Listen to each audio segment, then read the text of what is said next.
अस्सलामुअलैकुम, की हाल है सारे बिरावां दा? से ठीक होनी है, उम्मीद करदा सारे बिरा फिट होने हो। जितने बिरा मेरी ये वीडियो वेदे पे मिठियों वीडियो नहीं शेयर करना नहीं भूलना।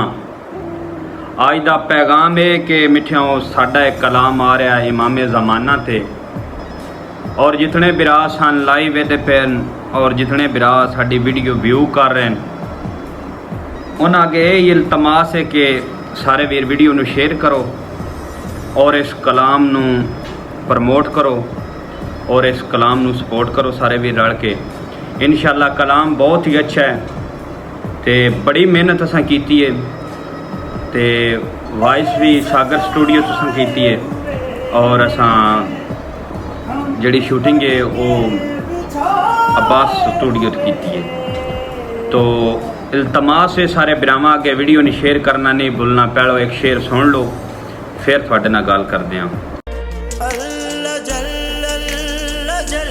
कह रहे हैं, अश्क आँखों से अब बह रहे हैं।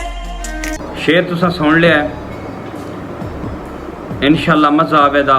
मेरे यूट्यूब चैनल फखर आलम रुकन नू सबसक्राइब कर लो और मजीद बायो दे विच भी लिंक लगा हुआ है टिकटॉक दे और इस वीडियो के उतली साइड भी लिंक लगा हुआ है, इसनू सबसक्राइब करो और इंशाअल्लाह अन करीब असी ये अपलोड करांगे। तो जितने बिरा सन वेदे पे वीडियो ने शेयर करना नहीं भूलना तो सपोर्ट साढ़े बढ़ चढ़ के करनी है। तो जिउंदे वास्ते रहो मिठियों, मौला थोड़ी जिंदगी करे। एक मैं दौड़ा अपने बिरावां दे हुक्म ते, मैं नौकर फखरी पाइन तंदा नाले हाँ हुबदार अली दा, पूरे जग चू अफजल लाला है शजरा घर बार अली दा, पीरां दा पीरे हसन दा बाबा उच्चा है किरदार अली दा, फतह हर मैदान च मिलदी है एक नारा मार अली दा, पाई तनी 1.25 लाख नारा हैदरी। जितने मोमनीन हजरात सारे बिरा वीडियो ने शेयर करो और जितने बिरा साडे